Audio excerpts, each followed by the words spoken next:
Ladies and gentlemen, beloved souls, let me speak to the core of who you are today.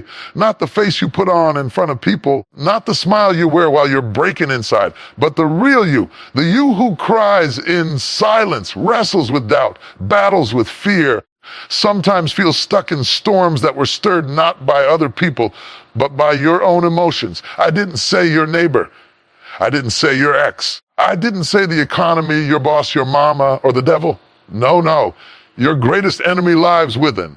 And until you master the storm within, you'll never calm the chaos outside. You don't need a new plan. You need a new level of self-governance. You don't need a new door. You need the wisdom not to bang on the wrong ones out of frustration.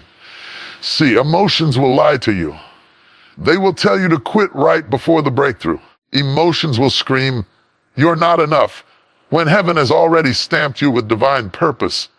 Emotions will turn your delay into despair, and your waiting into weeping, if you let them. You can't afford to build your life on a feeling. Emotions are unstable.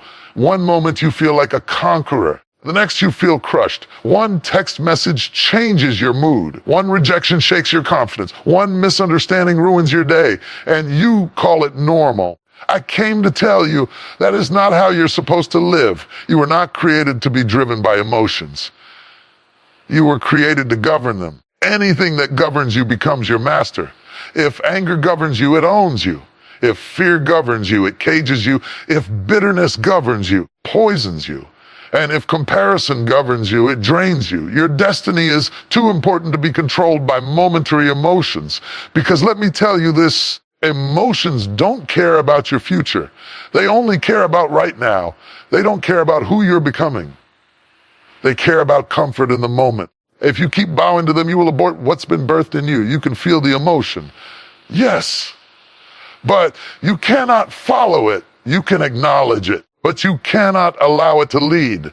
Some of the worst decisions you ever made were made when you felt something strong, but you lacked clarity. Don't let what you feel cost you what you've been building. There comes a point when you've got to say, I respect how I feel. I choose how I live. Discipline over emotion, purpose over pain, Colin over comfort, wisdom over reaction. Because listen, maturity isn't the absence of emotion. Maturity is mastery over emotion.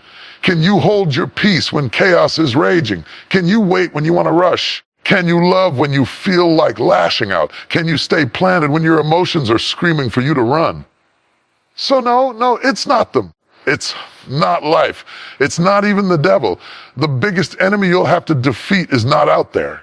It's in here. War you fight is on the battlefield of the soul. And when you learn to conquer yourself, there's nothing left that can conquer you. When you bring them under submission, when your spirit starts leading and not your feelings, that's when freedom begins. That's when wisdom flows. That's when power rises. That's when your next season opens. There comes a point in every life where the truth must be faced, not with fear, with fierce honesty. And one truth that so many people overlook, one truth that so many dance around, but must be confronted, is this: your emotions, real or unstable, and they make unreliable leaders. We live in a world that constantly tells you to follow your heart, go with your gut, trust your feelings, as if your emotions are always in alignment with your destiny. But the truth is, your emotions are fickle. They shift like the wind. They change based on your circumstances, your hormones, your environment, your experiences, even your sleep schedule. And yet so many are building marriages, making major life decisions, walking away from assignments, and destroying divine connections, all because of what they felt in a moment. Let's make it plain. Emotions are indicators, not instructors. They are messengers, not masters. They were never meant to sit in the driver's seat of your life. And when you allow your emotions to lead, you'll end up in places God never intended you to go. Think about it. One moment you feel hopeful, energized, on fire for your vision, and then out warning the next day you feel discouraged, doubting everything you once believed in. And what changed? Not your calling, not your capacity, not your character, only your emotions. That's how volatile they are. That's how unpredictable they can be. People don't fail simply because they didn't have the tools. They failed because they lacked emotional stability. They couldn't keep building when they no longer felt inspired. They couldn't stay committed when they no longer felt excited. They abandoned what was sacred because they didn't feel supported. But feelings are not facts. They can whisper lies that sound like truth when you don't know how to separate impulse from instruction. They are deeply persuasive. They can convince you that you're unloved even when you're surrounded by love. They can convince you to quit even when you're one step away from breakthrough. They can make you jealous of someone who isn't even your competition. They can drive you to sabotage your own joy out of fear of being hurt again. That's why you cannot live according to what you feel. You must live according to what you know. You must be grounded in principles, not emotions. You must be led by wisdom, not feelings. Wisdom is anchored. Wisdom is consistent. Wisdom doesn't shift because someone didn't speak to you this morning. Wisdom doesn't collapse just because you got bad news. Wisdom stays even when emotions run. Some of the worst decisions you've ever made, can we be real, were made when you were overly emotional. You said too much because you were angry. You walked away too soon because you were offended. You pushed away people who were trying to help you because you were afraid. You shut down opportunities because you were insecure. That's the danger of allowing emotions to steer your ship. They'll take you off course and leave you stranded in storms you didn't have to be in. Now listen, I'm not saying emotions are evil. Emotions are a part of your humanity. You're not supposed to ignore them. You're not called to suppress them. You are called to manage them. You are called to lead yourself even when your emotions are loud, because your assignment doesn't pause just because you're having a bad day. If emotions had a voice, they would always be yelling. Right now, they're obsessed with the moment. They crave instant gratification. They beg you to react. But destiny demands discipline. Purpose requires you to respond, not react, because reacting to a temporary feeling can cause a permanent consequence. How many times have you said something in anger and immediately wished you could take it back? How many times have you distanced yourself from someone in insecurity only to realize later that they were sent to bless you? How many times did you cancel your own opportunity because fear whispered, "You're not ready"? That's what happens when emotion is in charge. Emotions see the moment, but they do not see the mission. They are short-sighted. They're not thinking about 5 years from now. They're not concerned with legacy. They don't care about alignment. They care about relief, comfort, escape. But you cannot build a legacy on comfort. You cannot fulfill a calling through escape. You will never see the full picture if you're always chasing what makes you feel good rather than what keeps you grounded. That's why emotional discipline is not optional. It's essential. You must develop the strength to sit with an emotion and not be controlled by it. You must become the kind of person who can say, "I feel fear, but I will still move forward. I feel anger, but I will not let it poison my mouth. I feel loneliness, but I will not compromise for company." So the next time emotion rises up and tries to hijack your spirit, pause. Breathe. Ask yourself, is this emotion telling the truth, or is it just loud? Because loud doesn't mean correct, and urgent doesn't mean wise. You were not born to be tossed by every wave of feeling. You were born to stand, to lead, to walk in clarity, not confusion. You must train your soul to submit to truth over feelings. You must choose what's right, not what's easy. You must value legacy over momentary satisfaction. It's easy to point the finger. It's easy to blame your past, your upbringing, your environment, your enemies, the haters, the ex, the economy, the culture. It's easy to say, if they didn't do this, I would be further. If life had been fair, I'd be better. If I hadn't been betrayed, I'd be thriving. It's not the people around you. It's the thoughts within you.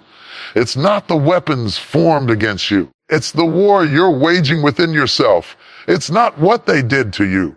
It's how you've let it shape the way you see yourself. Yes, there are forces in this world that oppose you. Yes, life has thrown you blows that you didn't deserve.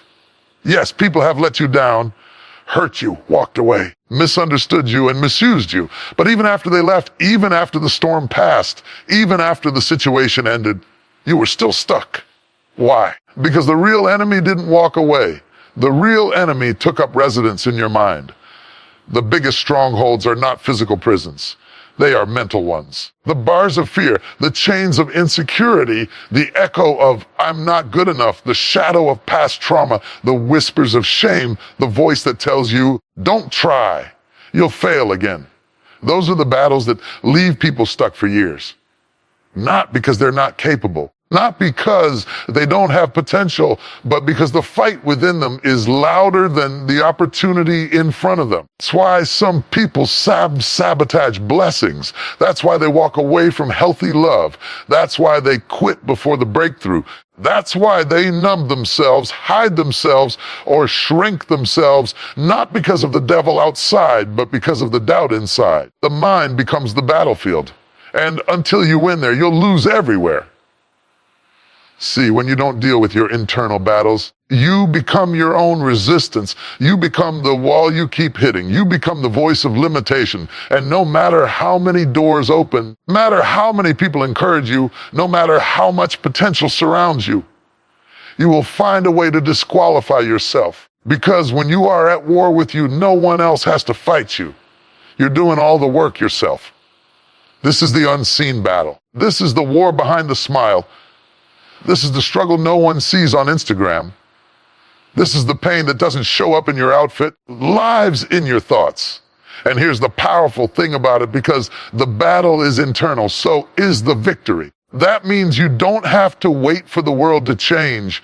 You don't have to wait for the apology that may never come. You don't have to wait for someone to rescue you. You don't have to wait for the right time or the perfect conditions. The moment you decide to confront the war inside, the process of freedom begins. Some of you think you're stuck because of lack of opportunity, but the truth is, you're stuck because of internal hesitation. You keep second-guessing yourself. You keep underestimating what you carry. You keep rehearsing what went wrong instead of declaring what can go right. That's not life. That's not fate.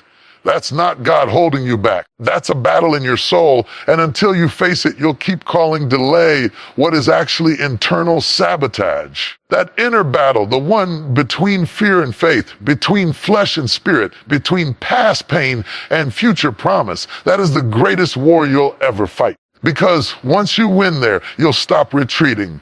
You'll stop shrinking. You'll stop waiting for the stars to align before you move. You'll understand that real power isn't just in being strong, it's in being aligned. Your greatest enemy isn't external criticism, it's internal confusion. It's not the betrayal, it's the bitterness. It's not their rejection, it's your resentment. It's not the closed door, it's your unwillingness to try again. If the enemy can convince you that you are not enough, he doesn't have to do anything else, you'll do the rest. That's why healing is a responsibility. That's why mental clarity is a weapon. That's why you can't afford to ignore the unrest in your soul. Because what you don't confront will control you. What you don't deal with will deal with you. And sometimes the greatest act of spiritual warfare isn't casting out demons. It's casting down imaginations. It's silencing the voice that tells you to stay broken. It's dethroning the lies that have sat too long in your thinking. There is a you that's buried beneath the weight of old wounds. There is a you that has never been fully unleashed because you've been too busy surviving the internal war. Now is the time to stop blaming the outside world and start taking dominion over your inner world. The enemy may form weapons, but they don't have to prosper unless you hand them over to him by quitting on yourself. You win by refusing to let emotions lead truth. You win by speaking life when your thoughts speak death. You win by showing up for yourself even when your feelings tell you to stay down. You win by renewing your mind day by day, moment by moment, choice by choice. You win by standing on what's unshakable, even when everything inside you is shaking. Because when peace becomes your position and faith becomes your focus, the storms within begin to still. Once the storm within you is still, nothing outside of you can truly shake you. So the next time you find yourself asking, what's holding me back? Don't look around, look within. The enemy you must conquer is not on the outside of your house. He's knocking on the doors of your mind, your beliefs, and your identity. And when you rise up with clarity, authority, intention to fight back, not with weapons, but with truth. You will walk in the kind of freedom that no circumstance can steal. You will rise above drama. You will stop needing validation. You will stop being reactive. You will start being rooted. And that, my friend, is the beginning of real victory. Destiny is not cheap. It will not respond to wishful thinking. It will not unlock for the emotionally unstable, the easily offended, or the spiritually immature. Destiny is weighty. It has layers. It requires discernment, discipline, and a level of self-control that goes beyond surface-level faith. And if you're going to carry the mantle of your purpose, if you're going to walk in the full measure of who you were created to be, you must come to terms with this unshakable truth. You cannot walk in authority if your emotions keep dragging you out of alignment. You cannot lead others if you cannot first lead yourself. You cannot steward blessings if you crumble every time someone tells you. No, there's a level of purpose that will remain locked until you develop the emotional fortitude to handle what comes with your calling. Because, let's be honest, it's not the calling that breaks most people, it's the pressure that comes with it. It's not the opportunity that overwhelms them, it's their lack of internal structure. And so, even though the door was open, they couldn't walk through it. Even though the platform was prepared, they couldn't sustain it. Not because they lacked talent, but because they lacked emotional maturity. You will be put in situations where your name is slandered and your heart wants to retaliate. But your assignment demands silence. You will encounter delay. Your flesh will scream for shortcuts, but your purpose requires patience. You will face betrayal. Your emotions will beg for revenge, but your destiny will whisper, forgive, forgive, and keep building. That is the language of maturity. Too many people are gifted but not grounded, anointed but emotionally erratic, called but still caught up in childish responses. And the truth is, until your character can catch up to your calling, you'll keep going in circles. You'll start things you can't finish. You'll enter rooms your soul can't sustain. You'll draw crowds but lose peace, because what you don't develop in private will disqualify you in public. Your destiny isn't just about what you do. It's about how you carry yourself as you do it. Can you handle the pressure? Can you be consistent when applause fades? Can you be trusted with influence without letting pride take over? Can you be corrected without becoming offended? These are not soft questions. These are destiny-defining questions. Because purpose is not sustained by passion alone. It is sustained by maturity. Emotional maturity is the ability to feel deeply but respond wisely. It's not the absence of emotion. It's the mastery of it. It's the ability to choose purpose over impulse, truth over reaction, vision over vengeance. Maturity says, I could respond in anger, but I won't clap back, but I'm focused. I could shut down, but I've come too far to go silent now. Oh, see, some of us have been delayed not by the enemy, by our own emotions. Offense took you out of position. Insecurity made you question your assignment. Comparison robbed you of gratitude. Anxiety caused you to delay obedience. And you keep calling it warfare, but really, it's a lack of emotional maturity. Destiny will never give full access to someone who cannot manage what they feel. Because you can be anointed and still be dangerous to yourself. You can be favored and still sabotage your own future. You can be chosen and still forfeit it through emotional recklessness. Let's be clear, maturity is not a mood. It's not a vibe. It's not a social media aesthetic. It's how you show up when nobody is watching. It's what you choose when no one is applauding. It's how you treat people who have nothing to give you. It's how you process disappointment without letting it turn into bitterness. You don't qualify for destiny because you want it. You qualify because you're willing to become the kind of person who can carry it. There's a version of you that your future requires. Stronger, wiser, emotionally rooted, spiritually aligned. And you don't arrive there by accident. You arrive there by transformation. Let me tell you something. Your calling will stretch you. It will challenge every immature part of you. It will confront your ego, your impatience, your sensitivity, your fear, because the weight of purpose cannot rest on fragile emotions. You've got to be able to handle being overlooked without folding. You've got to keep showing up when the feelings are gone.